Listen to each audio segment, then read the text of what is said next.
me, us, to look more holistically at our community, and how we're outworking that on a number of different levels. We've got environmental justice, which we'll be talking about, food justice, economic justice, social justice, and it's really helpful for us to see that those threads weave through all of the aspects of our community. They're things that we think about all the time. We do our very best to go as far as we can, but you know, with justice, it's infinite. So we're going to share with you where we are right now. We're a forming community. We're still working it out. We're doing the best we can to integrate all of our principles and intentions and values and our people and our needs and our aspirations into what we do every day. So to be able to really go deeper with that and to see the justice manifestations in this community is just something I don't think we've ever looked at like this before. And if you all hadn't been here, I don't know when we would. So thank you for giving us this opportunity. I'd like to start with our vision statement. We envision a world where we live in justice and harmony with each other and the land. I'm going to read that again. We envision a world where we live in justice and harmony with each other and the land. I'll do it 3 times. We envision a world where we live in justice and harmony with each other and the land. And that's our big vision. That's what we would really love to create. It's huge. And so the way we're working that out is by creating an eco-village that's based on justice and harmony. And so we've brought that down to the eco-village level. And we consider ourselves to be a justice-oriented community. Our little tagline, renew, reconnect, regenerate. And I've already mentioned the different justices that we are really going to be weaving in today, although I'm sure there's more. And just recognizing that there's also just huge spectrums of diversity within each of those, again, on every level. So it's a big dream, it's a big vision. It feels like work worth doing. And we're happy to be sharing it with you. So I'd like to show basically what we're going to do today. The flow for our day. We'll see how it goes. We're pretty on time already. All right.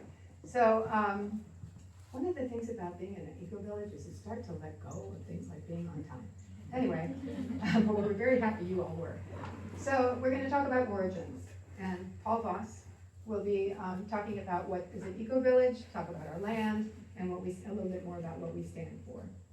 Then we're going to go into people, and we're going to focus on governance, and what else? And the web of relationships that we've created as a community, both within and outside of our borders, and also the experience of being in a justice community from one of our members, Kathleen, to talk to you about what it feels like for her to be a part of a group like this.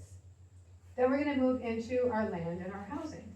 And Randy, sitting back there, will be focusing on our conservation and stewardship, and also happens to be in the front seat with our housing development and infrastructure, which we've gone through over this past year.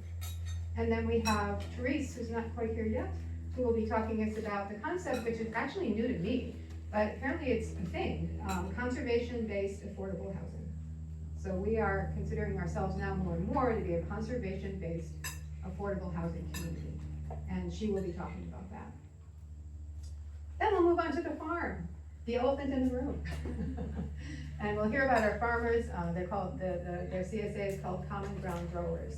They consider themselves food growers as well as community growers. We'll talk about how this is a learning environment, how they build community here.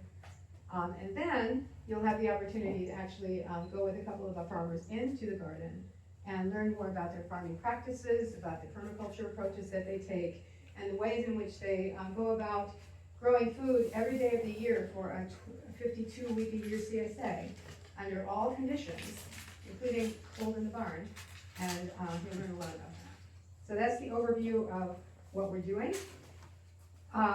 So if you have questions, I'll request that that you write them down, and we don't want to take them during the presentations, but maybe after people speak, ask your questions. And then you can even hold them for after lunch, because after lunch, which will be from approximately 1 to 2, we've got a choose your own adventure. And you can go take a tour on more of the land that we have here. You can sit down and talk in more depth with some of the presenters about things that are interesting to you. You can go find a hammock and take a rest, whatever you may want to do from approximately 2 to 3 o'clock. But actually 2:45, we'd like to come back together and just get a takeaway from what stood out for you today. So be thinking about that as well. Okay, so without further ado, we have Paul. Come back to the podium. Okay, you mentioned questions. Do you want to talk about the cards? Yeah, we have index cards back there, but they're not really accessible, so that's why I'm not mentioning. Well, if you have a question you want to write down, we'll maybe talk about it over the lunch hour or something like that. We're attached, but not quite as much. Okay. Here you go. All right. My job is to talk a little bit about this particular eco-village, to say a little bit about, or ask you about, what you know about eco-villages. Eco-village is part of a breakdown of an intentional community. There are a lot of different kinds of intentional communities around the United States, around the world. And I want to say, as we went around and you introduced yourselves, I always knew that RSS was an international society.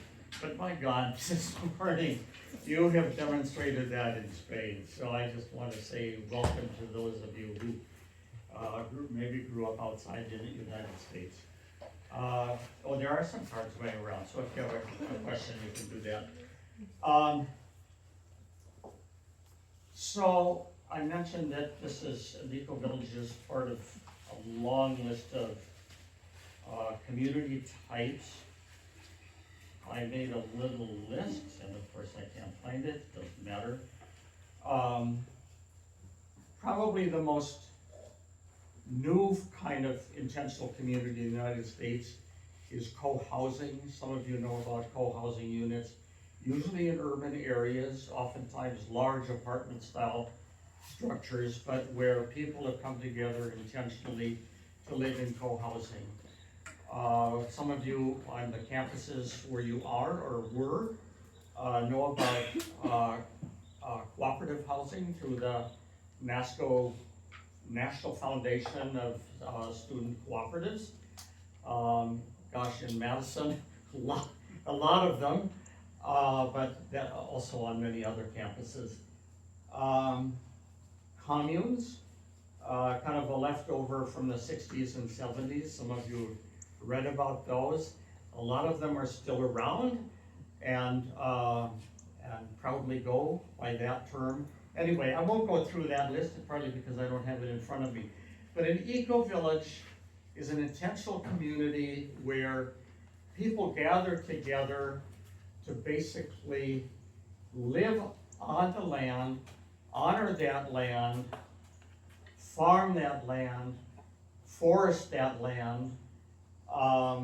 They're very land-based, and you've gotten that message already about us. There are about 200, I'm going to say 200 eco-villages in the United States, approximately. That seems like a small number when you look internationally. This is an international movement. There are about 10,000 eco-villages across the globe. It's unusual for, well, I think every continent has, except for Antarctica, I suppose, has an eco-village. But most countries, there is at least one eco-village, and in many countries, several eco-villages. The United States is a minority of that type of community. And again, these communities are basically land-based. How many of you come from a state where you know there's an eco-village? Yeah, Steve. It's actually an urban eco-village in Los Angeles. Yes. Eco Village Los Angeles is one of the exceptions to being a rural-based community. They're obviously very much urban-based. The Eco Village in Ithaca, about 2 miles from downtown Ithaca, just a lot of them. The history of this particular Eco Village basically came together the way most of these do. 4 or 5 people, after a couple of beers, sit down and say, what if? And think about, we could buy some land and we could live together. And this is the way most of the eco villages, I think, get started. Groups of people, small groups of people who sit down and say, we could do this. Well, it's harder to do than you think. This eco village, as Hope mentioned, started in 2008, exactly that way. There were 6 or 7 people in the Durham area who came together. They were friends. They established in Durham a meetup group on the internet, and basically decided we're going to find land and build an eco village. Well, finding land and building an eco village can be a long journey. By 2011, they were running out of steam, and that original group was starting to break up. But the woman who owned this land, it's a family-owned farm. We have 112 acres. I'll introduce you to our map in a moment. Found this group and stepped forward and said, I have some farmland that I inherited, and under some conditions, I would make this available to you at a decent price. And she did, and the conditions were, you've got to continue the farming. She knew this as farmland in the early 50s, and said, I want to farm here. Well, that group wanted a farm, and we want you to manage the forest properly. She had a forest management plan for what's to be done with our forest. We have, at that time, there was about 65 to 70 acres of what you see here. Just a lot of trees. Still have a lot of that, but we have placed that into a conservation easement with the River Association, and we'll talk a little bit more about that later. So that's kind of the history of this community. Hope and I, and a couple of others who are not here today, you hit us right at vacation time. There's a lot of people on the beach. So Anthony and Amy and Hope and I joined in 2012, early 13. Randy joined shortly after that. I don't know how many members we have now. We'll talk about that later. We're talking about members, the people, that's the people section. I also want to say this is kind of a caricature map that we just prepared for this conference. 112 acres, the eastern boundary of our land, over well beyond those trees, is a creek called McGowan Creek. It was a James McGowan who was the first colonial settler who in 1753, Hope is urging me to speed up, in 1753 got a land grant from the Crown, and that basically started this village. We know the owner of this land from 1753 forward through deed tracing. So creek there that flows into the River. Got a 2-acre pond here. We don't play water polo actually in it, but we drained it. We drained it as we were improving the land over this past year, and it's finally now, with recent rains, beginning to fill back in. But a really nice pond. We have 12 small lots where sometime between today and a year from today, there will be housing built on those. Nothing fancy, no McMansions, and not a tiny house village either, but very modest housing on those 12 lots. We're sitting right here on the land right now. That's where the farmer is. This will be kind of community playland on the commons. As you look out over the land, lots of trees. We have a very large wetland down here where the beavers kind of determine what our eastern boundary is. It's a delightful area. There are otters down there and lots of other critters, seabirds, or waterbird, waterfowl. And then Hope, I think are you gonna talk about the conservation easement, or Randy, one of you? Okay, good. I'm gonna do one more thing. I'll let you. Thanks, Hope. It's in here somewhere. We inherited from that original group who started to talk between 2008 and 2012, a set of principles and intentions that they wrote down and said, this is what we want to be. Hope introduced you to a little bit of that. We now have, and these date back to about 2013, 2014, several principles and intentions that are really, in a way, our 10 commandments.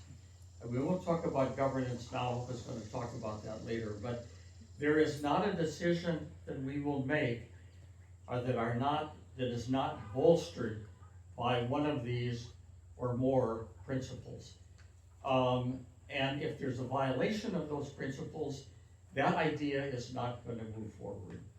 We have 35 of them, and just to give you a flavor, somebody holler out a number, and I just want to read you one. These are lyrical, they're beautiful, they're aspirational, but they are really worth paying attention. So 17. 17? Thank you, Robbie. Right now. Concerns the other critters on the land. We will live among other animals with appreciation and care. We will welcome members, companion animals, such as dogs and cats, into the community for mutual enjoyment as well as mutual benefit. And expect the desire to share the land with farm animals such as chicken, bees, goats, and sheep in the same spirit. All animals will be treated with respect and consideration for the natural health and quality of life of each particular species, while also recognizing that they may need special limits or arrangements for the sake of our members or other members or the community needs, and as well as ecological considerations. So they're all like that. That happens to pertain to animals, farm animals in particular, that we don't have yet on the land, but we will. I won't read another one because I'm running out of time. Go ahead, one more. Let's do Oh, give me another number. Great. it. 5, try 5.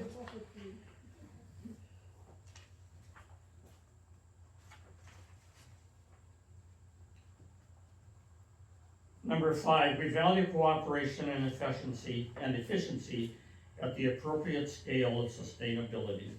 We envision a world where people will have returned to personal involvement in food production and other practicalities of life, and have a small voice in cooperative groups at the community scale.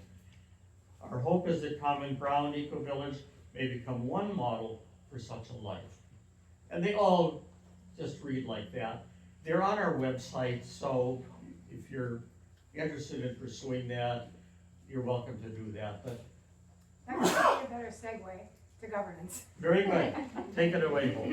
Thanks, Paul. Thanks for. Oh, I wanted to say, under intentional communities, this is a manual of intentional communities. This is the 2016 edition. They now are online, obviously. They're no longer producing big directories. But there are a ton of intentional communities around the world, as you know. And there is a magazine dedicated to supporting these communities called, not coincidentally, Communities Magazine. Started publishing in 1972. I remember I bought my first issues off the newsstand in 1972. Wonderful resource. I need the microphone now. Oops. It's leaping right over to me. Thank you. Okay. Great, thank you, Paul.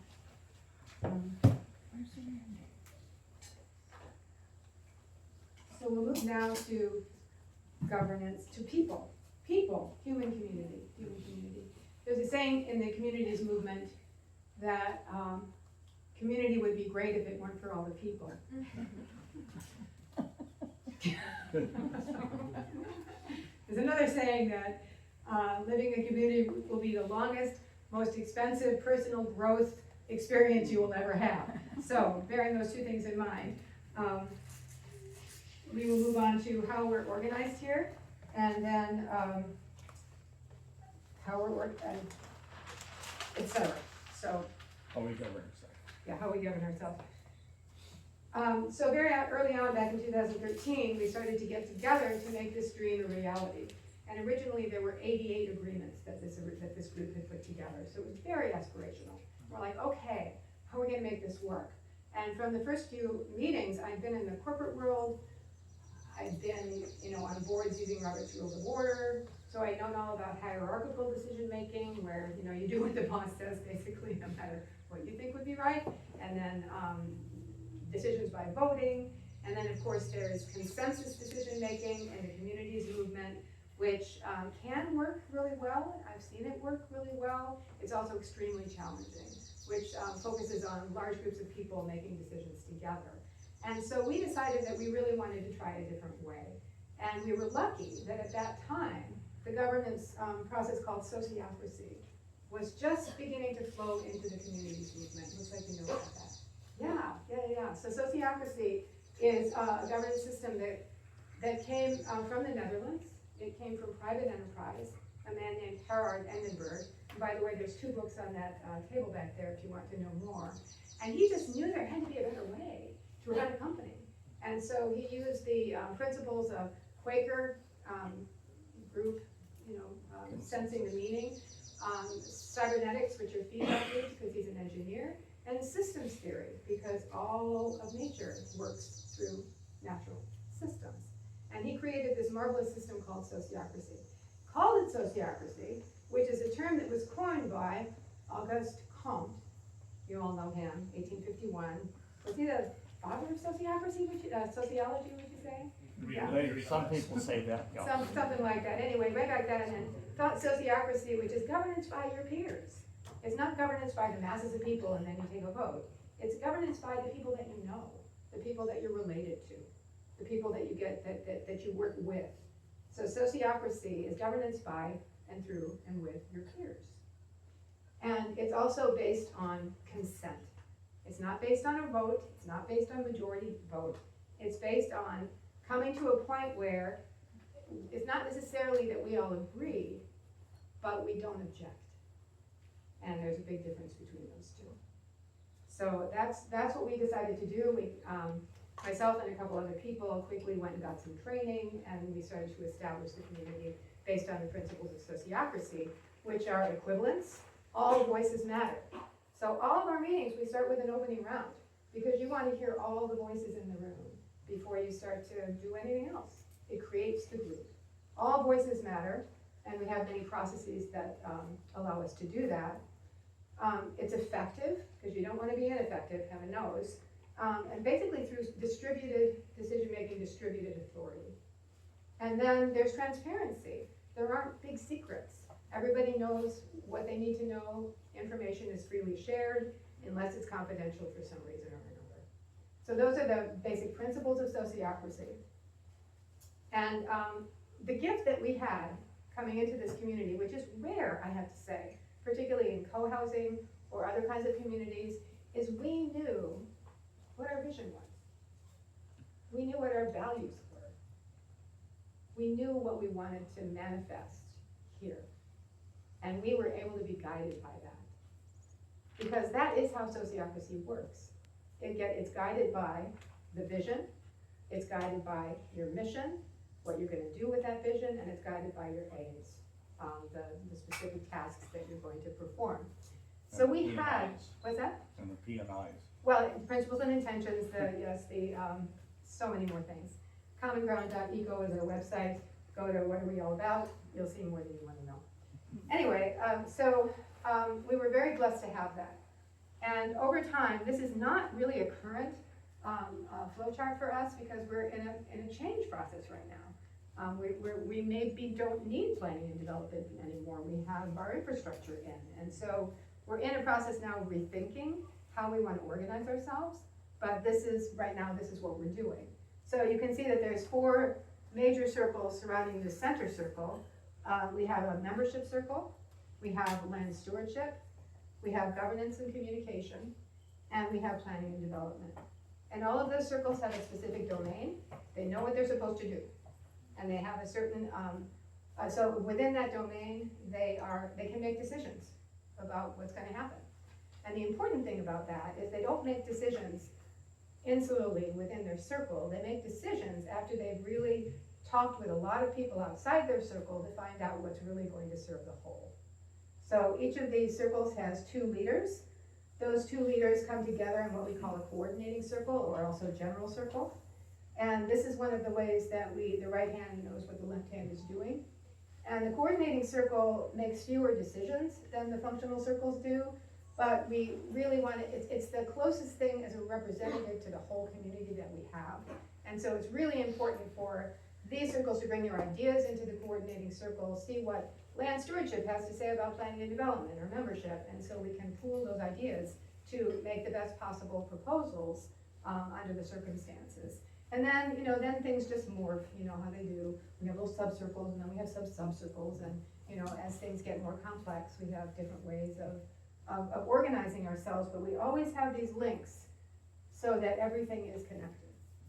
And we don't have isolated groups working on their own. We also have full community meetings where we come together and shop around ideas and work on getting to know each other and things like that.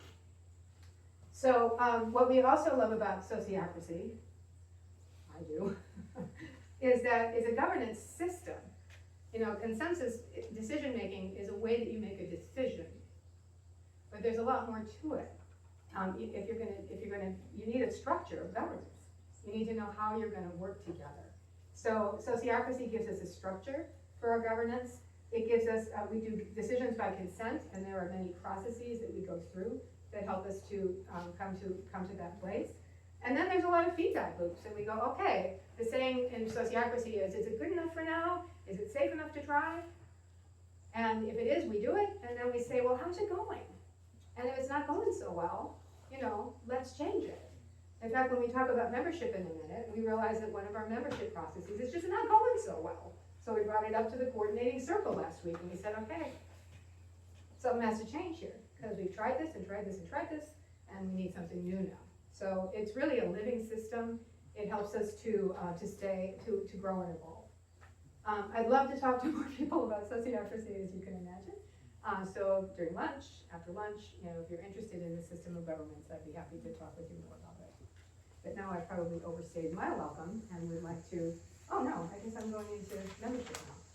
So anyway, that's the way we govern ourselves. And here, we start talking about our membership, our people, who is involved in this process. And Lucas is going to come up and join us in a moment. So the thing about Common Ground Eco Village is we've always had the awareness that we want to be welcoming and open and about more than what's just happening here, and have many relationships and reciprocities with people outside and bring more people inside. So we're very porous as a community, and we have been now for many, many years. We also have a number of people who are going to live here together, and that's a very different vibe. So we have a membership process which helps us to, when people come and they start to get really intrigued and they start to think, I think I might really want to live here, or I want to get more involved here, or I want to be considered one of the in crowd here. We take them through a membership process, and that's a way of filtering for us and for the people who come, so that we know that there's a good fit, that people don't come in expecting something and finding that it's something else. And in fact, I've seen that over and over again, the people who come in and say, oh, community is so great, this is the answer to my dreams, it's gonna be so wonderful. And then it's like the first time something happens that's not to their liking, they're out of here. So it's a good process. So we go through an exploratory member process, and when people want to live here, we ask them to step up to engage. And we get to know each other, and we get to deeply care about each other, and we get to know how to work well together. And we can look at each other and say, yeah, I think I want to be with you for a good long time to come. So that's our membership process, and at this moment, we have about 52 people in our core group, the inside of the flower, full and active members. Many of them are work on the land, live adjacent to the land, live on the land, and are fully a part of the community, as well as everyone else. So, and then just to give you, so about 52 people who are active members. We have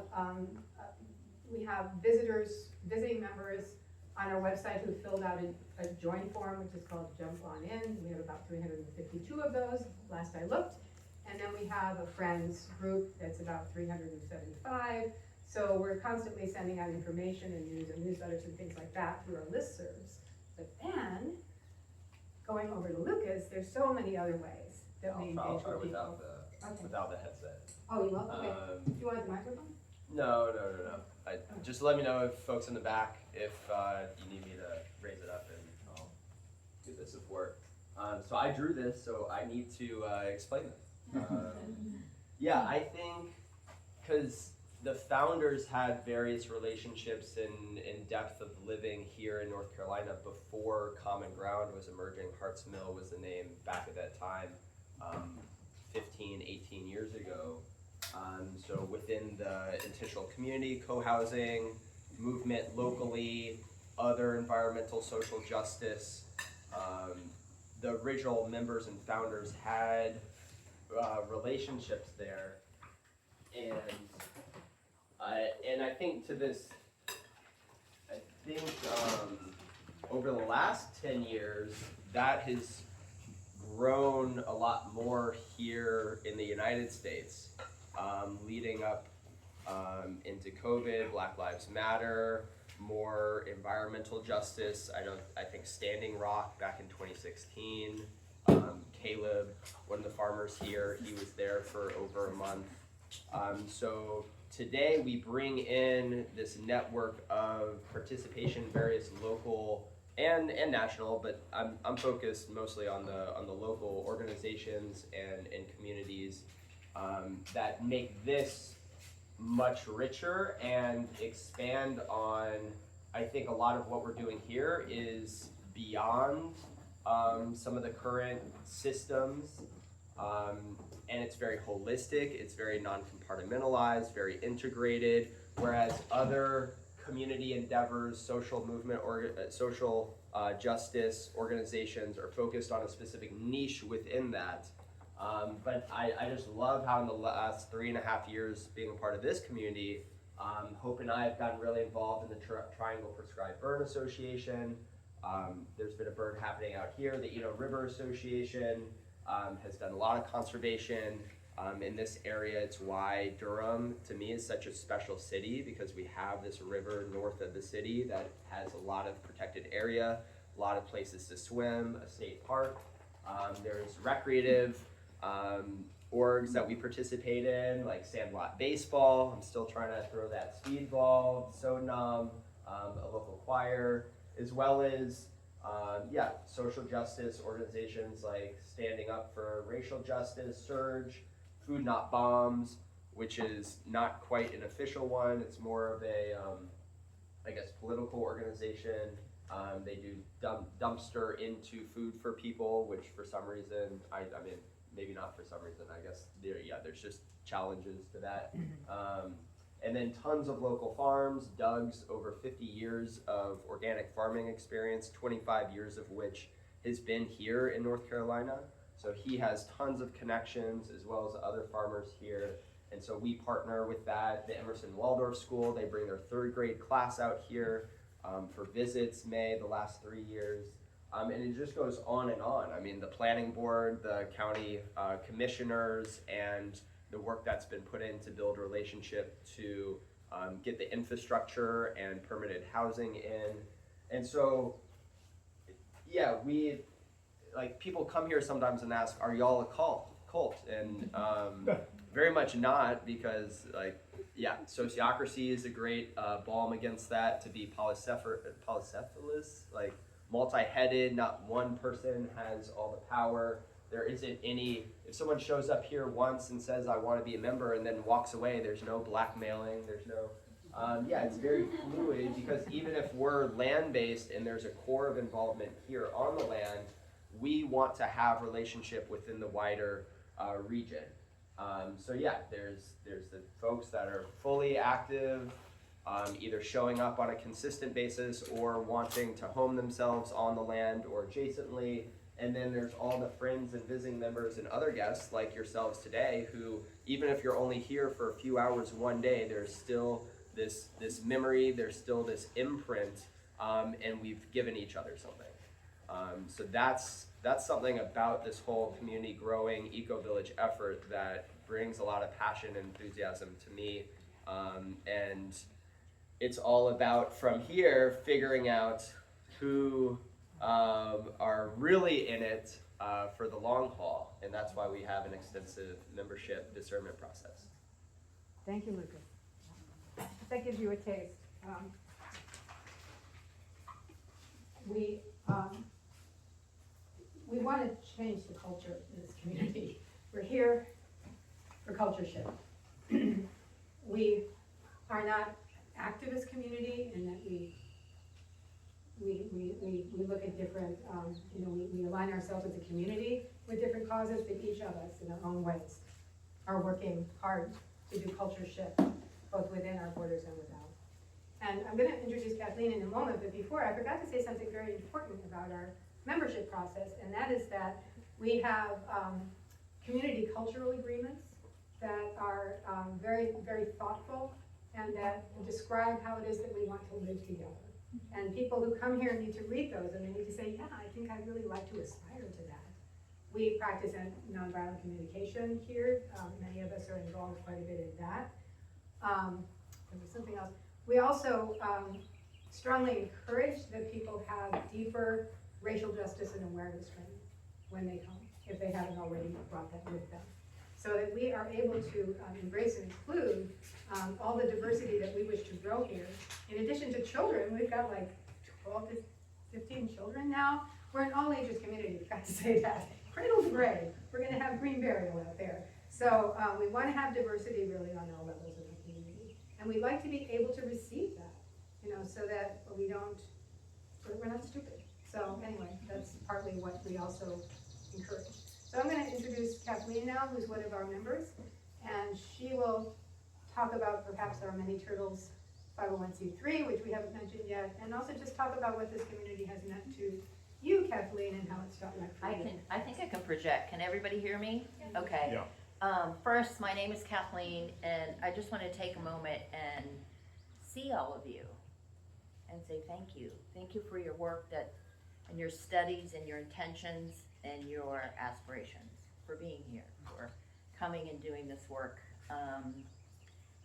Us in this little pocket of rural North Carolina are not going to infuse our goals everywhere, and it's by doing things like this, partnership with other organizations, that we are able to grow, hopefully. Many Turtles, she mentioned, is a 501c3 we established in this last year. It's an educational arm of our aspiration. So it is separate, but it's aimed at workshops in hands-on living skills, interrelational communication skills, agrarian living skills, as well as through that process, how to be in relationship with people. I really just Hope talked a lot about our membership process and about the importance of when you do join, we do ask you to read the cultural agreements and contemplate them and think about what that means if you aspire to live that way, and actually sign them. You take a basic sociocracy training, so you have an understanding of how we make decisions and how we do that within a kind of flexible structure, as well as we encourage people practicing and taking a nonviolent communication. Some people call it compassionate communication course, and then practice ongoing. And I just wanted to, this is a lot of information, a lot of systems, and I kind of just wanted to reflect what it's been like for me as a person who, in some ways, is very vulnerable. If you look at, the whole of the population, and then in some ways very resilient because of that. So I'm seeing a lot of variation here.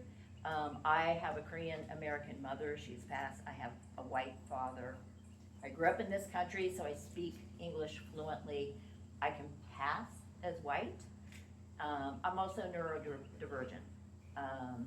So that has created some intersectional challenges for me that I was not aware of as a child and as a young teen, et cetera, into young adulthood. And that impacted me in different ways.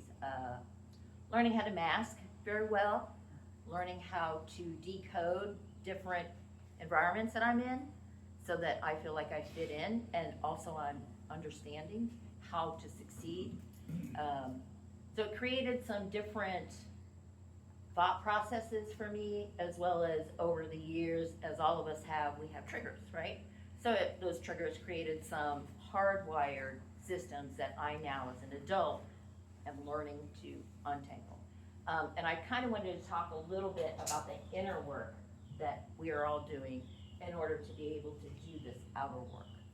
And that has been a journey for me that has led me to parts of this flower that are NVC communities and practice groups, practicing that as a consciousness of everybody has the same or very similar concrete human needs, right? Freedom, safety, connection, and I can go on. But we have different ways of meeting that depending on where we're from, how we were raised, etc.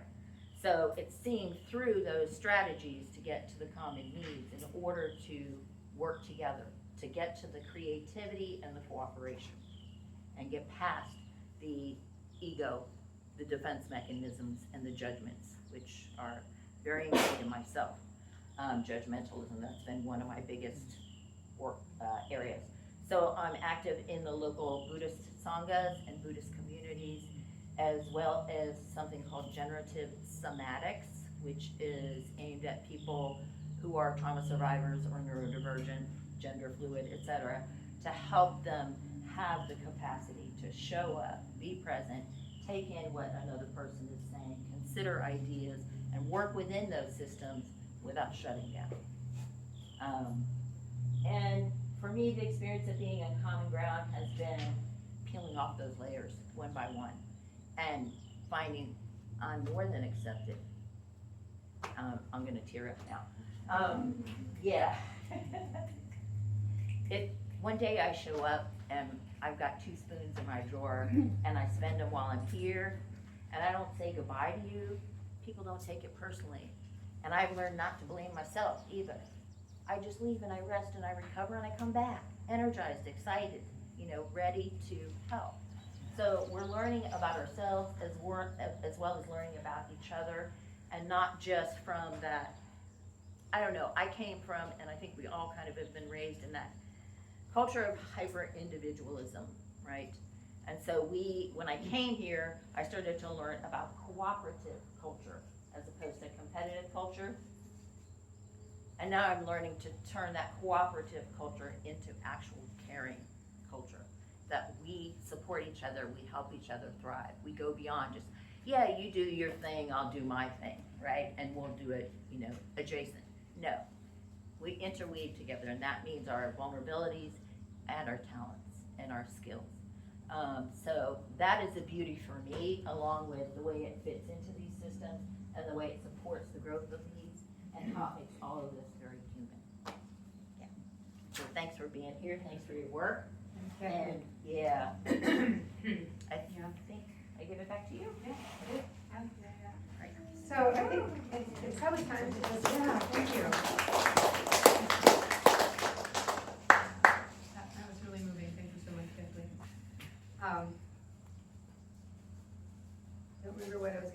but I do think I do wanna say what I think I need, and maybe you do too, and that's just like a little deep breath. Get up and stretch a little bit, shake it out a little bit, because we're gonna switch gears now to housing and finances and all that kind of stuff, so let's just, get some water if you need it, but don't go far, because we're gonna start in another 60 seconds. And we're gonna run Randy and Therese. While you're standing up, I'm gonna say.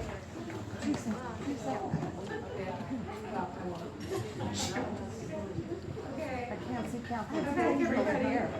There we go. Please. You will be hearing farm noises while we're here. This is perfect time for the tractor. Yeah, really. No, it is, it's good. Today is a harvest day, as you will learn from someone else. Tomorrow is when we pack up our CSA. We serve about 100 or so households every week, year round. That's the most remarkable thing. Year round, they're feeding households, about 100 households every week. Okay, so let's everybody come on back. And we're gonna. Oh, Community yeah. supported agriculture. Community supported agriculture. You'll hear more about that. Thank you for asking about the in-crowd agriculture. Kind of a cloud, it's a club for people who are getting their food from So, some particular yeah. farm.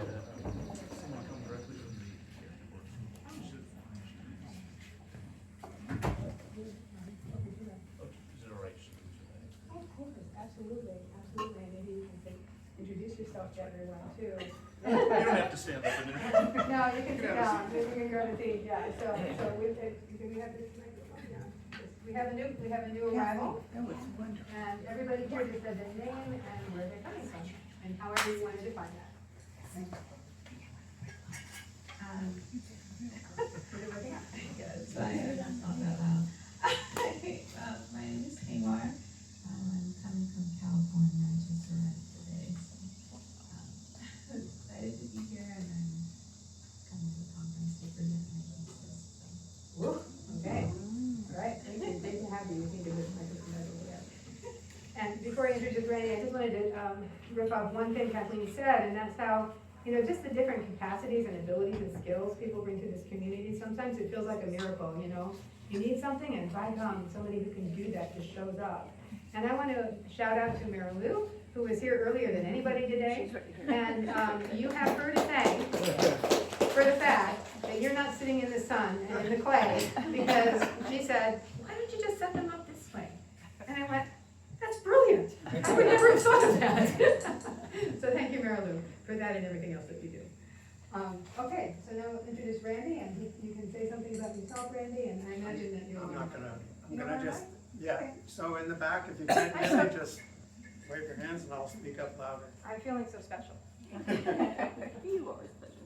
So, I'm gonna talk about two things, two chunks. The first is gonna be about the land and some of the things we've been doing with the land in its entirety and in general, and sort of conservation and our environmental justice mission and the ecological oriented. The second is gonna be about the residential housing that we are in the process of creating. So grateful for the map that I can point to here. This is 112 acres. You all drove in along the northern boundary here, and we are right here. So I'm gonna first talk about the entirety, and then I'm gonna zoom in, talk about really this area here. And the first part, I'm gonna have a little bit longer temporal kind of frame, go back some years, but then I'm gonna zoom in just the past year when I talk about the infrastructure we're putting in. So, going back a few decades, as Common Ground has been coming to fruition, we inherited this land that has been agricultural, and it's also been forested for many years. And it's about 80 some acres of forest and 20 some acres of open land. The open land is up here on the northern side It was a hay field for many years. That was how it was being used when we came onto the land. There's a tobacco field that away. And then the rest of it, and then there's a pond, as Paul pointed out, and a stream, an unnamed tributary to McGowan Creek that goes along the southern border, and then McGowan Creek on the eastern border. And so I'm going to talk about the 80 acres of forest, 80-ish acres of forest. The basic. Randy, I'm just gonna move the tractor for 1 second. I'll just be buzzed for 1 second. Okay.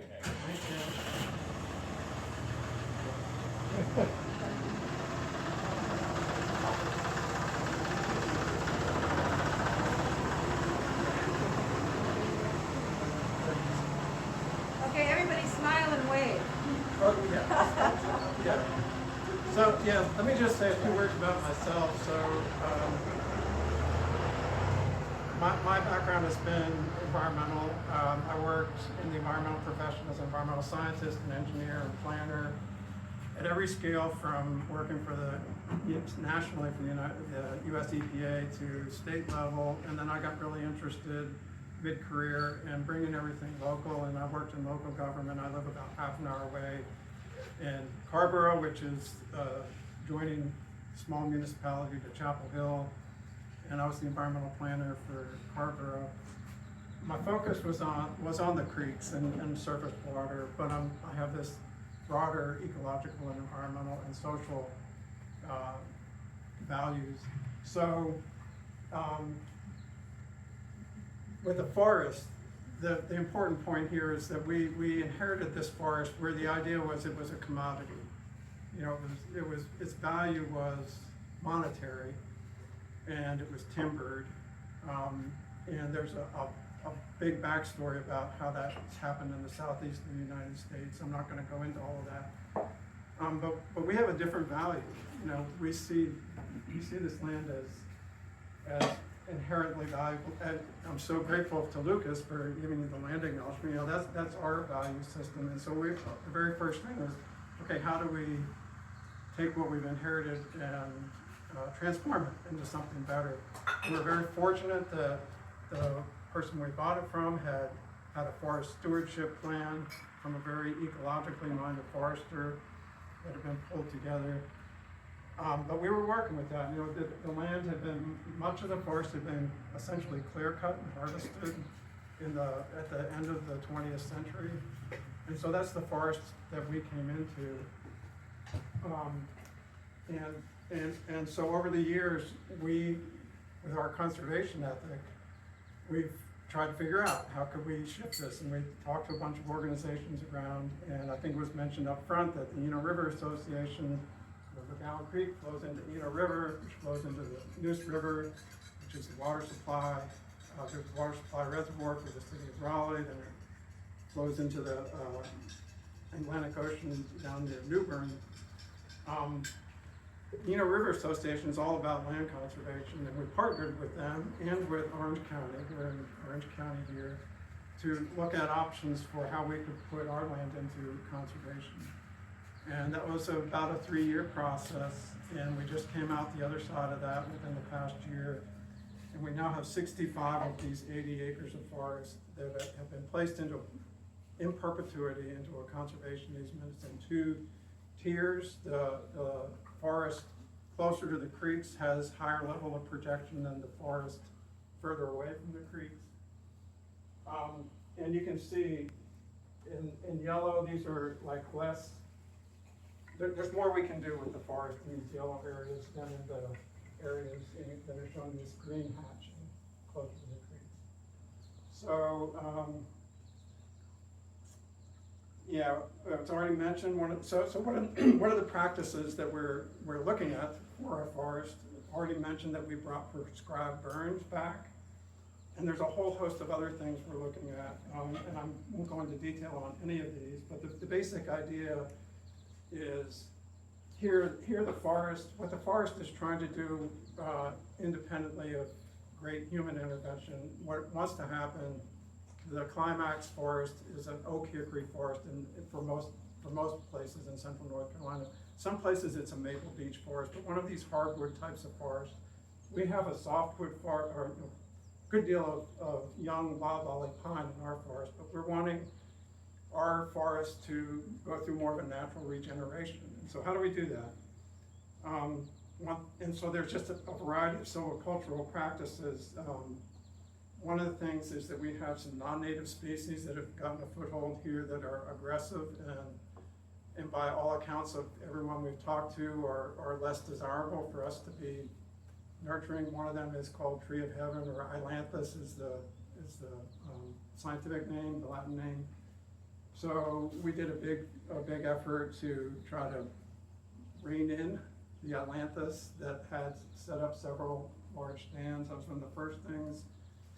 We've done some level of thinning of our forest. Everyone's telling us, you know, our young regenerating forest, it can be more susceptible to disease and less healthy given the density of the trees. So we've been on some thinning. And now I'm going to transition into something very specific and into the village part. So when we came to decide to move forward with the development here, we had to do some taking out of trees to support that along the road and in the area just to the south of the village here, especially. And so instead of what the standard is for a lot of folks around here when they do this is a company comes in, they cut the trees, they put them in big trucks, they take them off, they chip them up and mulch them. And we didn't want to do that. And so we worked very hard with a number of partners so that instead we took some to a local small mill and had some milled. And if some of you wander around, you'll see where that milled lumber is. We also had someone come in with a portable sawmill and mill up a good deal of the wood. A lot of it, I don't know if Doug is still here, but yeah, Doug's here and champions inoculating a lot of logs, especially the oak logs, right around here with mushroom spores for edible use. And I'm particularly interested in this thing called biochar, which is a way of carbon capture of wood. And so we've got a little nation biochar setup going on. And other ways we're trying to honor this wood that had to be sacrificed so that we could put this village in. And now I'm going to move to the infrastructure piece of this and what's happened in the past year. To put in these 12 lots, and there's a whole very long and involved backstory of working with the county to get to this place, but to really just hone it in, we had to put in water and wastewater. We have 3 septic fields, 2 big septic tanks, so they're community tanks. We put in 2 new wells as well, so we have community water system. And then we needed to put in this road and do some grading to make this all work. There's a whole piece of making that work that's about the regulatory side. There's a lot of hoops we had to jump through. If you have questions about that, try to catch me later. And there's this whole financial side. Like this ended up being in very rough terms about $1 million project. Depends on what you want to count in there. How are we going to make that work with our small group of folks and relatively limited resources? And so I'm going to turn it over to Therese, and she was part of helping work on the financial and legal elements of this, but the one piece of that will be the last thing I'll share, I think, unless there's anything I've missed here, is we got, about a year ago, we got a loan from an organization called it's a national organization called the Housing Assistance Council. And that enabled us to afford to hire, bring all the big equipment in and put all this infrastructure in. So I think I'll stop there and Thanks, Randy. turn it over to Therese to talk about the housing piece. You want a shorter stool? No, this is Okay. the stool I want. Okay. You want a mic? No. I'm Therese. And I feel sad in this moment that I wasn't here to hear all your introductions. And it's good to be here and see your face.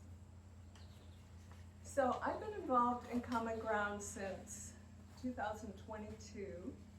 I came here as a climate refugee from the West Coast because of all the smoke and fire in the town where I had a house and raised my son, totally burned down.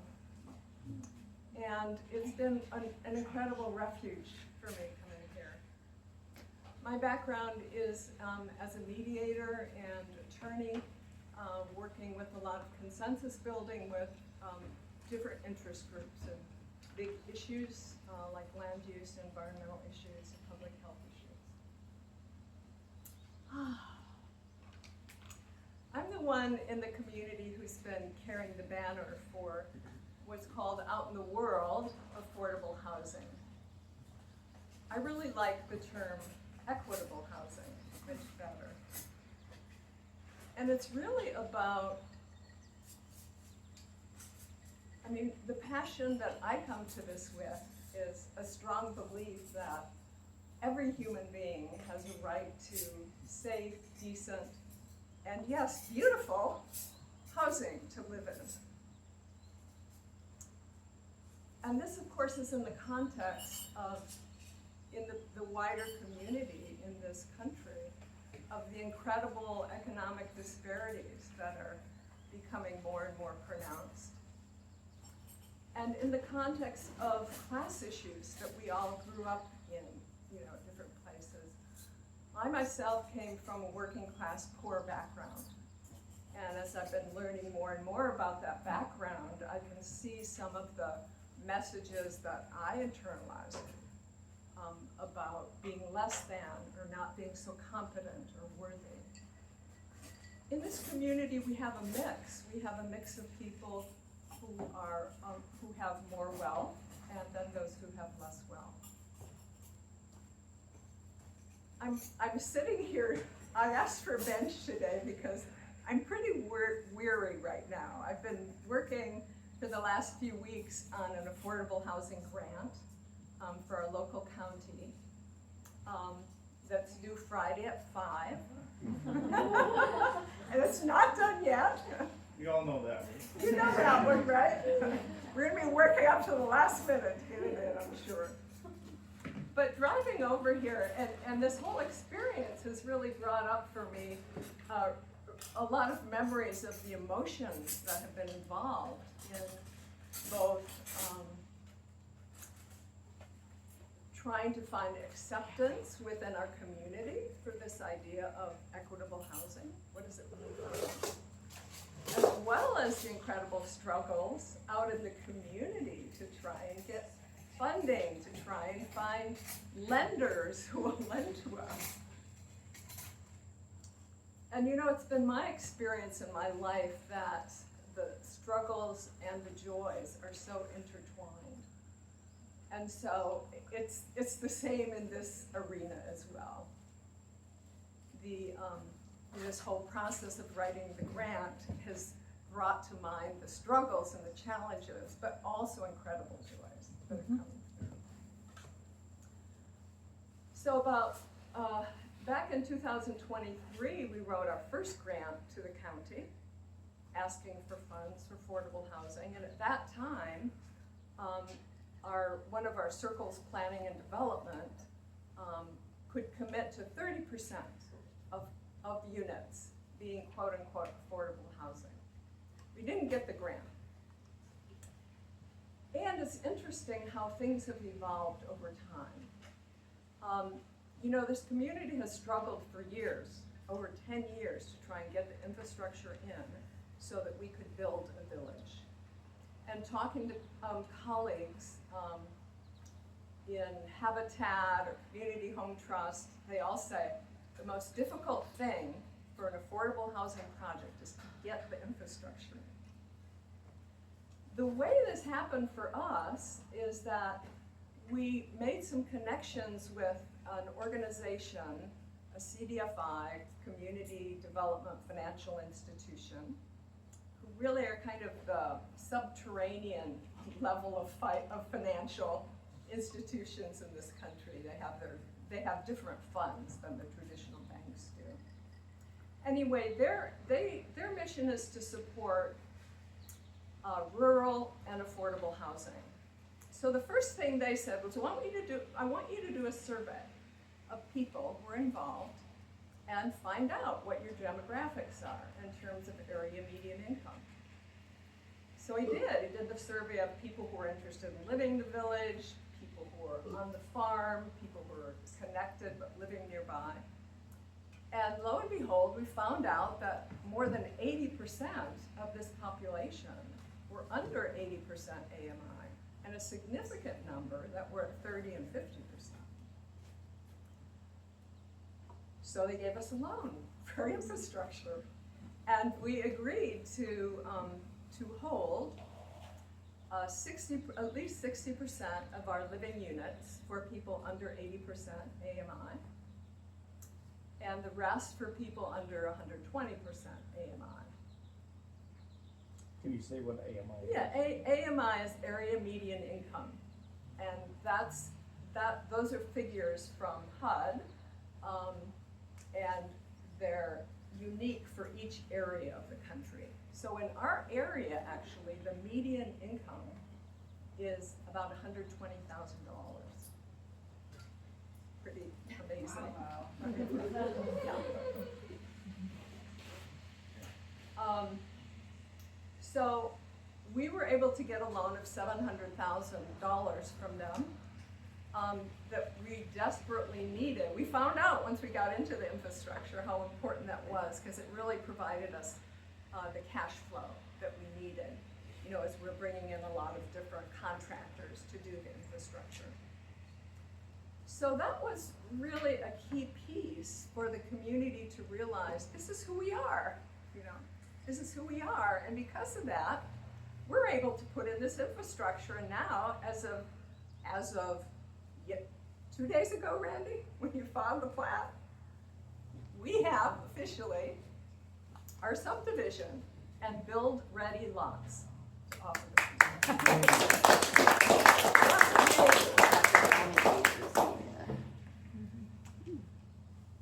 So the other thing that I hear, again, from colleagues is that it's really, really difficult to make it work for households who are under 50% of the area median income or 30% of the area median income. And we have a number of them, a number of these households who have purchased lots in the village. So I want to tell you how we're making it work. And then I want to share with you a couple joys as well.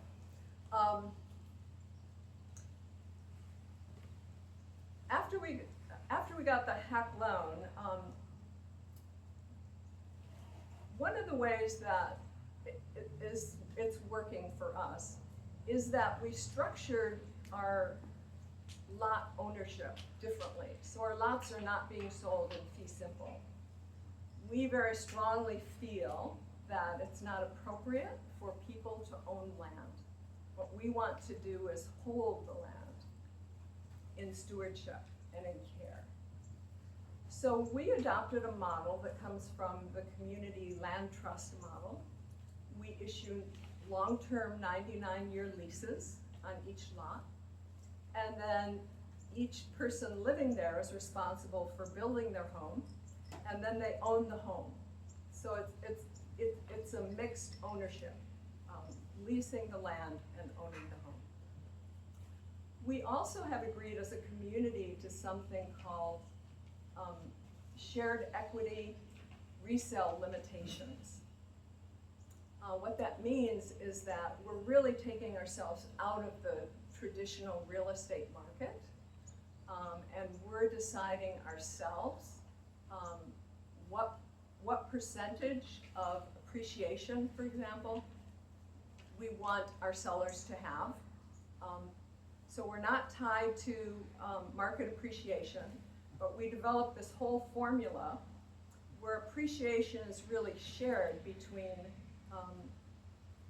the lessee or homeowner and the buyer coming in. So if the appreciation might be 100,000, then for example, the seller might keep 50,000, get that amount from the purchase.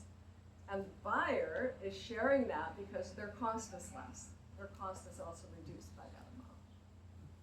So we agreed to that as a community, and those provisions are in every lease, not just the ones for the lower wealth income folks, but every lease has those provisions. Again, that's something you would typically see in a community land trust. Another thing that's really made a difference for us, we have not gotten any government subsidies like often affordable housing communities can do. And so we created an internal loan and gifting fund where those with greater wealth could share what they have with those of lesser wealth. And there was quite a few gifting of equity credits, for example, from the LLC, to cash gifts, and loans, a number of loans. A lot of gifts were to help people with lower incomes actually purchase the lots. And then we've also had some zero interest loans that people have offered each other that have no requirement to pay that back, but it would be paid back when you transfer, when you leave the property. It's called the silent second mortgage in the financial world. So we've done our own loaning and gifting, and we've created our own subsidies for each other in that way, which is really, to me, very heartwarming. Another thing we've done to keep costs down is to encourage people to, what we say, pot up on the different lots. So on each lot, under our zoning, we can have one main home. It can have an attached suite with an adjoining door and less than a full kitchen, and then one ADU, or accessory dwelling unit, that's half the square footage of the main building. So on a number of our lots, we have 2 and sometimes 3 people who are sharing that together. So they can share the costs of buying the lot. They can share the costs of the Owners Association monthly assessments. And when it comes to loans, it's really helpful because individually, you cannot get a mortgage if you're not making at least $45,000 a year.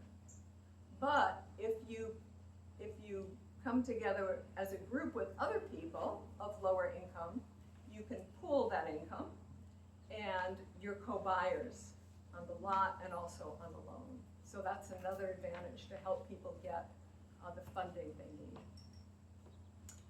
And then we're also building small. We're starting small, and we're anticipate continuing the tradition of working together, like to put up this barn. A number of people put this up together from the community. We're anticipating working together on structures as they go up, and a lot of people are going to do a lot of do-it-yourself work on their structures.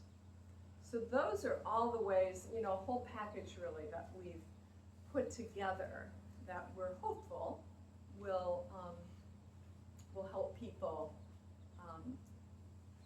have housing that's truly affordable. Now, the definition of affordable is actually that you spend no more than 1/3 of your available income on housing. No more than 1/3 of your available income. So that's what we're working for. For example, on this grant we're applying for now, it's for building out 6 homes of our lowest wealth members. And so we have to show this is the cost of the house they want to build. This is the loan they can get, any subsidies they have. And the difference, that gap, is what we're going to ask for subsidies for. And that gap that will then keep them under that 1/3 of their income. So I'm going to take a breath. That's a lot. And I want to share something that I've discovered in the last, actually just the last few months is really, or maybe it's a couple of weeks, has really congealed for me. I saw an article about a year ago of something about combining affordable housing and conservation, and I wanted to follow up on it, and then I lost it, and then I thought about it and lost it, and then recently I found it again. And the phrase in there was, this phrase, conservation-based affordable housing. And I Googled it. And it's a thing. It's a thing. There's lots of like really inspiring things written about it. And I love it because I think that's really the niche for us, both in terms of selling ourselves, getting more promotion, and bringing in some funds, but also internally in terms of coalescing as a community around this idea of equitable housing. I think, how am I doing? A few more minutes? Zero. I'm at zero. Anyway, briefly, the idea is that affordable housing isn't something that you slap on what we're doing. It's something that's really integrated in all of our other values. For example, you've heard a lot about our conservation values, our conservation easement, how committed we are to preserving the water in this watershed and on our land, and caring for and honoring the land and the earth itself and all the tree beings and all the creatures here. And affordable housing can be something that's emergent, that is integrated in all of these conservation values. And particular for us also, the values around farming, regenerative farming, and creating a food system, and saving farmland. So all of these things can really be integrated. And that's what I'm really excited about. And so I want to leave you with that. So Google that, conservation-based affordable housing, and come on this journey with us as we discover it more too, and realize, oh, that is us. That's exactly what we're doing. How cool. Thank you.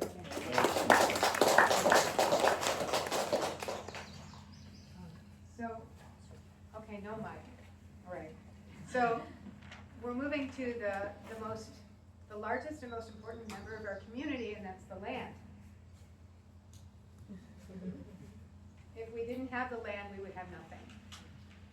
And one of the reasons why conservation has been so important to us is to keep this land out of development, out of, extractive development. And then to cultivate and care for this land, and to grow food on this land, and to feed ourselves and our neighbors and our wider community with food from this land. And this land is why we're here, and it feeds us. And it's also helped us over the years to become who we need to be, because we had a very different plan before COVID. I mean, like really different, 47 living units, a whole community septic field. The land has kind of shown us over years, okay, so this is what will really work here. This is what we can sustain here. This is what feels in concert with who we want to become. So I just want to acknowledge the land right now, and acknowledge the people who work the land, day after day after day. We have Lucas, and we have Kai, and we have Caleb, and hopefully Doug is around here somewhere, and we have Doug. And so this next segment is all about the agrarian in the Eco-Village agrarian community. And then you will get a chance to be in it for yourself. Thanks, Owen. No, I think good, yeah. Give me, quick show of hands of who's familiar with some basic farming principles.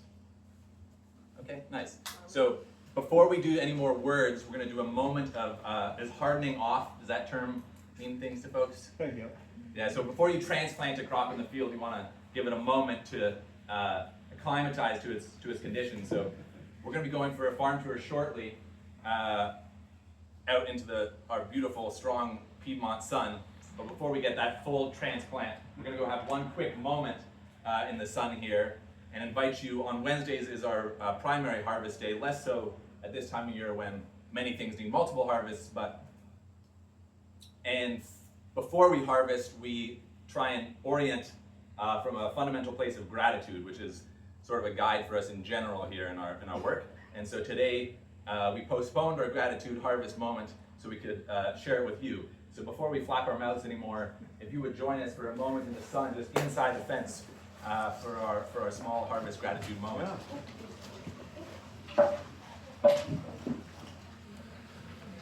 This is so cool. You did good. You did good. You did good. Thank you, Randy. Thank you, Teresa. Thank you, Catherine. Oh, who needs name tags? Who? Ask her who she was.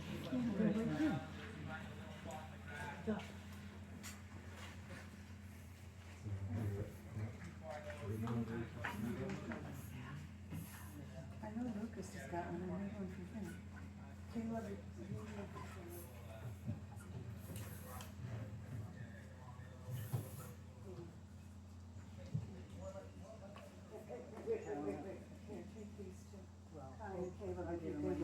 yeah, when they finish doing what they're doing.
Perhaps we should use schools to get our food. Any of us are ready? That was beautiful.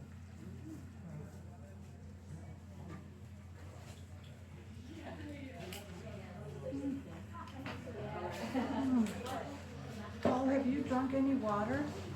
I have not. You better drink some water. Here you go, dear.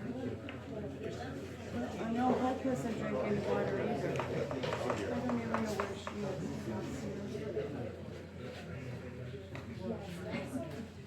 Do you have water? Okay, what are we gonna do? Yeah.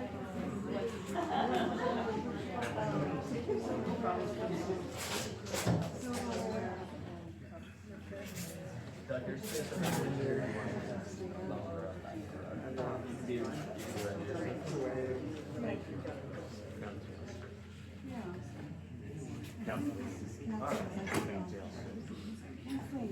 Do you have water?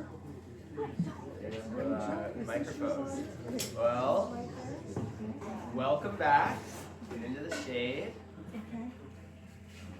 Thank you, Caleb, for that very lovely practice. Always settles me and helps me orient on our harvest days on Wednesdays. And yeah, I kind of feel awkward speaking first about the farming and the food growing out here because I did not arrive first out here to hold the container for large portions of the farming, food growing efforts. Doug arrived in August 2020 with Caleb's help, and they've been growing food, tending a farm out here for a little over a little under 6 years now.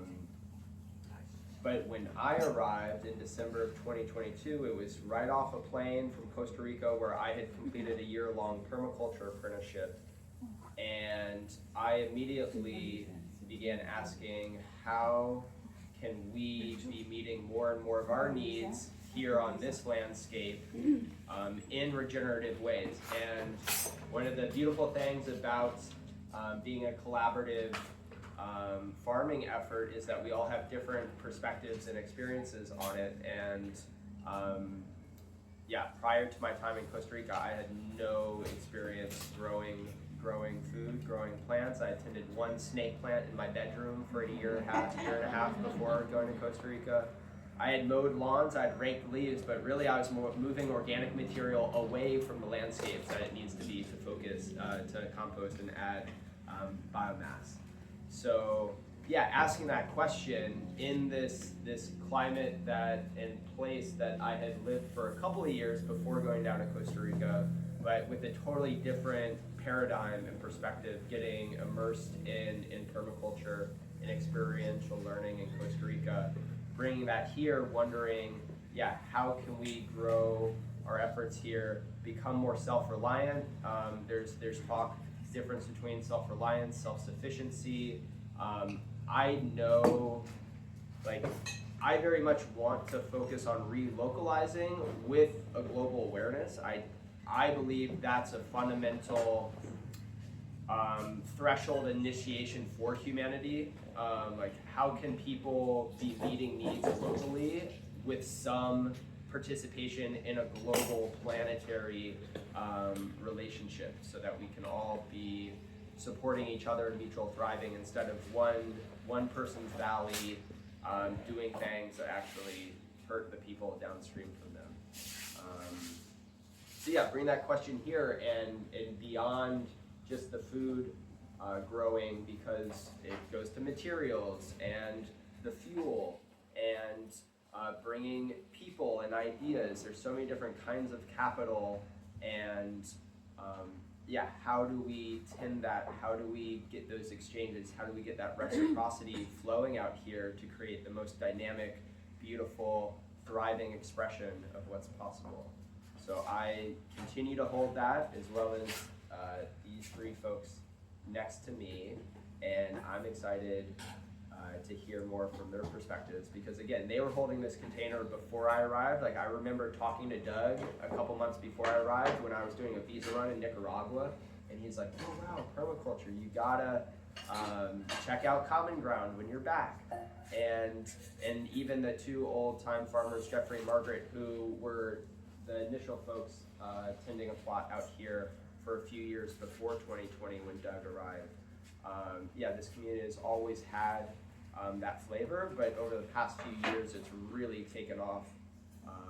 For example, putting some landscape fabric here in this barn back in 2024 that turned it from dirt floor that was making me hack up a lung when I was packing veggies to a place where people can gather, we can have weekly meals, we can have birthday parties, and a lot of community spirit emerging. So with that, I'll pass it to Kayla to talk more about the business and the efforts. Yeah, so we're just gonna have about 15 minutes. You want to just walk straight, have the speech seat. Sort of passing the baton on between us to sort of share some of the different pieces, starting kind of in the bigger picture philosophy maybe into the some of the storying of our 100 household CSA, and then starting to get into the actual farming practices and research that we're doing here a little bit. And it's just all kind of a little bit of a taste, and then the hope is that the tour and over lunch and afterwards will be a chance to kind of dive in more. Yeah, so I think that the core of riffing off of what Lucas has shared here, of what I see as our orientation for what the earth tenders, the farming compass is for us out here. Well, you get a different answer from everyone, but my answer is that looking out at the sort of poly-crisis of our time, I don't think there's silver bullets, but one thing that feels clear to me is that earth tending and doing it in a deeply social way has to be part of it. Seeing my peers try and navigate, a screen interfaced AI fueled collapsing late stage capitalism, anxiety laden, it's like, for me, being out here is my baseline therapy. And so there's a lot of things that are imperfect, especially in our journey out here. But to me, those two pieces are essential, and we're trying to experiment towards the most sort of full expression of that. And a few of the main threads there are the way that we do our trying to create meaningful work for people. So we're always asking the question of how can we bring more people in? How can we have more people be receiving their livelihood from this? So that's one thread. Another thread is creating a space for young people who are in a state of confusion or loss or going through some transitional moment. How can this space be a place that they can ground, orient, and take their next step? That's another sort of thread. Another thread then is the fruits of what we're doing. How is that able to move out and be a way that people are more connected into the seasons, more connected into the relationship with the living earth, which is going to orient them in a time of deep existential uncertainty. And then finally, I think the last sort of thread for us is what we sometimes talk about as reciprocity agriculture, or could think about as just a fundamental orientation towards relationships. And so I like to think that what we're doing here can't scale because it's fundamentally about relationships. And there are things about what we're doing here that hopefully can radiate out and serve others and spark, and spread through the mycelial network. But by nature of what we feel is the path forward as something fundamentally relational, that's our building block. So it's built out of the people who are here, and then that's also, the theory of security for the neighborhood is like, how do we build relationships with our neighbors? Canvassing, sharing veggies, in the weekly farm meals that we do, inviting folks in, so on and so forth. So there's a lot more I could say and would say at some point if you asked me, but I think that those are a few little seeds to chew on for there. It's sweet to have you all here, and I hope you have a good wander in the garden. And if you want to get your hands dirty today or in the future, we're always able to plug you in. Yes, sure. Yeah. So okay, so here's a little Easter egg, maybe, I don't know, from the day. So yeah, we run. So a part of what's happening here is running a CSA business called Full Table CSA, which currently serves about 100 households in the Triangle area. And in that piece, the thread that I mentioned about creating meaningful work, one of the ways we've been trying to do that is working with all of our paid farm team each winter to sit together and find a way that we set our salaries based not just on the market, not just on number of years with the business, but based also off of our individual household needs. So this year we used a sort of guide where 60% of our salaries were based on the time we were putting into the business, 30% based on our household needs, and 10% based on our mastery or skill, particular skills.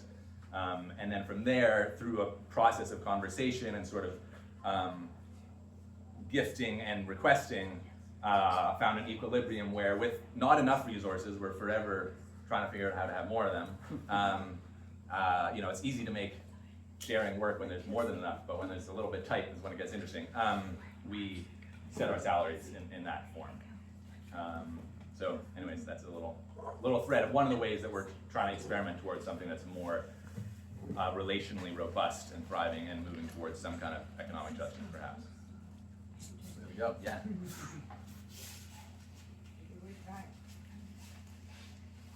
How's this? Good. Okay. My name is Kai, and I get to elaborate a little bit on the CSA business part. So is anyone part of the CSA back home? Couple, yay. So CSA stands for Community Supported Agriculture. It's been around for decades, and the idea is people are buying a share of the farm, and then the farm is feeding them. So it's like subscription veggies. You get your box of veggies every week.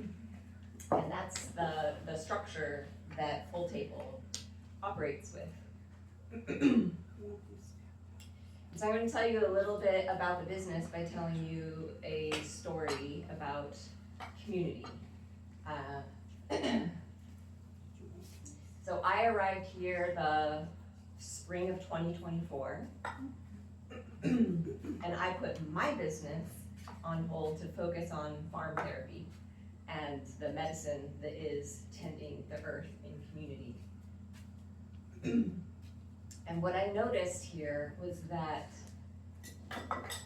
this team of incredible humans was growing amazing food, truly the best carrots you'll ever eat in your life, truly amazing food, in a beautiful way that really nourishes community. But there's a lot of stress because of the ways that the business was struggling to make ends meet. And if anyone's ever lived that, that's super stressful. But my job was to farm, not to assist the business. And so I focused on farming. But at the end of my apprenticeship of 7 months, I wanted to stay on. They wanted me to stay on, but there weren't funds for me to stay on. So I made a little proposal and said, hey, I'm a strategist, a brand strategist. I could guide us through a process that will help so that the bottom line will be such that there'll be more funds to hire people if you can find a way to cover my expenses for the winter. So here's an illustration of what Caleb was talking about. Instead of fundraising or something like that, this team all figured out how to take less pay for that winter so that I could be paid to stay. Collaborative budgeting in real life. It's a very uncomfortable, precious, transparent, beautiful, vulnerable experience to open up about what you need and what you can offer. But we did that, and we did that beautifully. And then we walked through the process of getting more clear on who this farm is here to serve, who we are, what we're offering, and how to talk about that in a way that really lands with people. And once we did that, then we could move forward and share that message in a way that brought more people in. And we were able to grow the business by 20% last year, 20% more members, and another 20% again this year. But my favorite number in this story that I'm giving you a short version of is the number of retention. So in any CSA, one of the most critical metrics is how many people stay from season to season. Because it's a lot easier to keep feeding the people that you have than to go out and find new people to feed. So that retention number is really important. And the average in CSAs is about 50%. And so at the end of the season, you gotta go find another half of your membership all over. Really good is 65. This year ours was 93.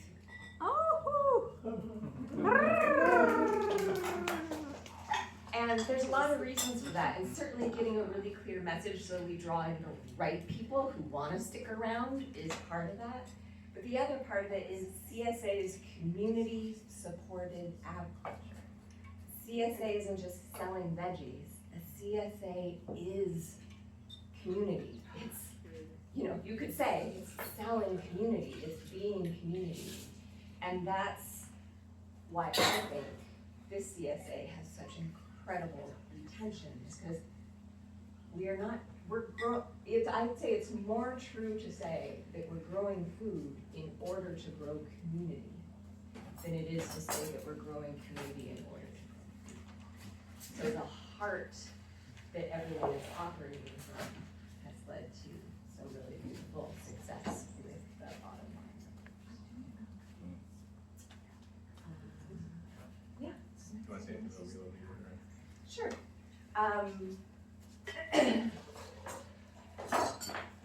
It would take a minute to share all the ways that this farm team is nourishing community. One is weekly meals that happen right where you're sitting. There's usually 3 tables here with bouquets of flowers, and we cook what's in abundant on the farm for whoever wants to come by donation. There's 2 dinners a month that are like that. We also have seasonal events where we're celebrating the very ancient festivals of our ancestors, of the equinoxes, the solstices, and the cross quarters that are between those. And it's just a wonderful way to get to invite the larger community into that experience that we live every day, of being in intimate relationship with what's happening with the sun and the weather and the changes in the light and the changes in the earth and the changes in the temperature, and inviting people to connect with seasonality again from wherever they are in their lives. Great. I think I don't need the microphone. There's 12:17, because you have a time. Okay, how much? We're hoping to do 5 minutes. Yeah. So I'm Doug Jones. I came here 6 years ago, but I have a long background in farming and including farming in community. And I was on a farm for 27 years, one of the founders of it, way back in 1972. Part of what at that time we thought of as what's called the Back to the Land movement. People dropping out of college, it was like no meaning for what it felt like, just not a meaningful life, or we weren't headed for a meaningful life, but it seemed like sustaining ourselves on being self-reliant as an interdependent group had a lot of meaning, and I started doing that a long time ago, and I've been doing that most of my adult life. And but I would just want to mention how rare that is, the combination. There's lots of, quote, intentional communities and lots of eco-villages, and there's lots of farmers around here, but that combination of serious farming in a community context where we define our community as agrarian is actually very rare. We're doing something not quite unique. I mean, the Ithaca Eco Village up in Ithaca, New York has a farm associated with it, but most of the members aren't very closely related to that farm.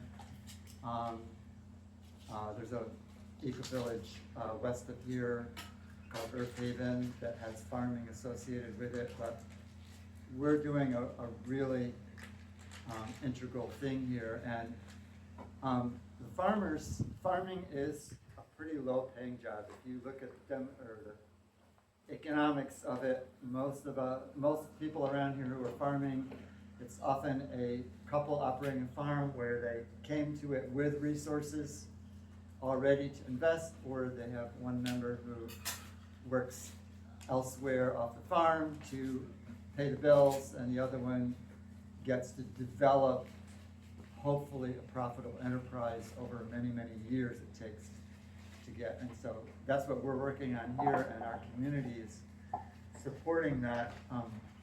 So how we get, as farmers get supported, is we get subsidies, the use of a lot of this infrastructure that was built by the community, a well and a tractor and equipment and this barn and the land itself.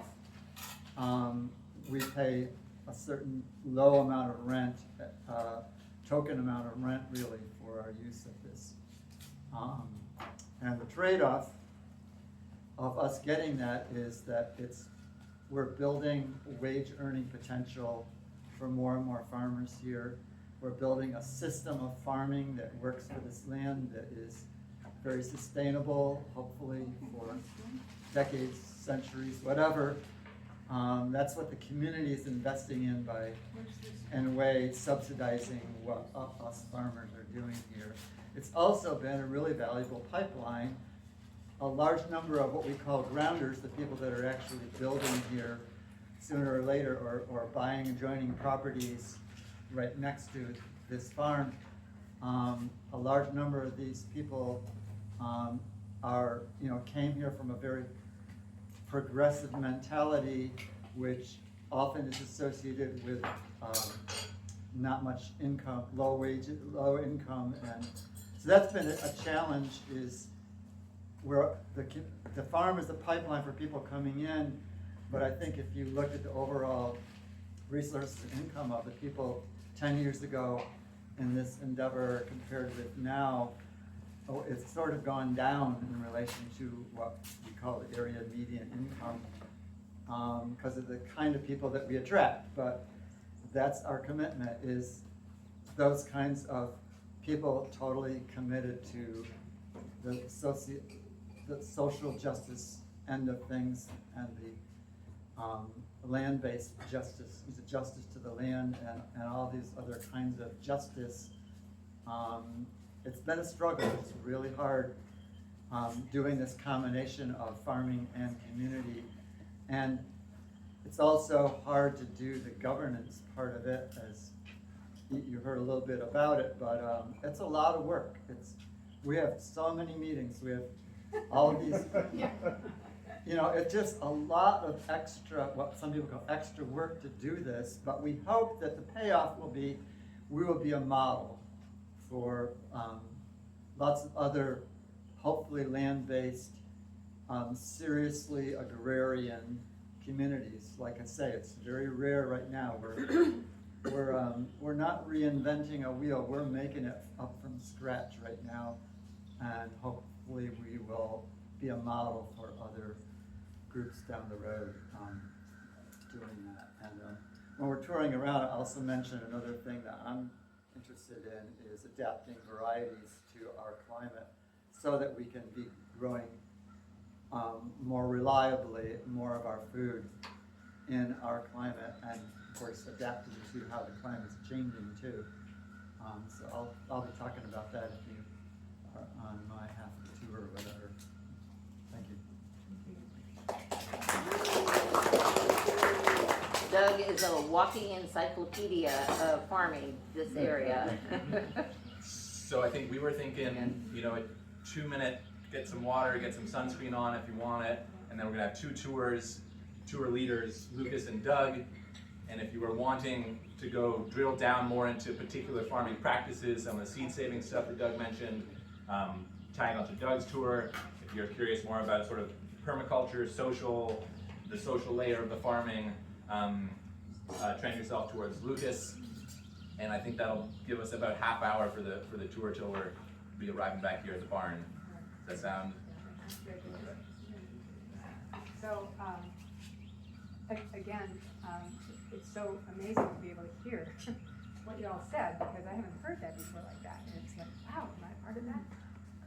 Anyway, that's really beautiful, and I want to thank you very much, and just to emphasize too, that as a music village here, we've never thought that this is for us, this is really for the future, it's a gift to the future, and we're trying to do that to the best of our ability, given the resources that we have, trusting that beauty will come, beauty will follow, and it certainly has today, so, thank you. You can play something. Oh, yeah, well, that's enough, I'm not putting the microphone on. Speaking from my heart this time. So great, the only thing I wanted to request for you, we want to set up some tables in the barn, so if you would just please take your chairs outside and just lay them close to the barn.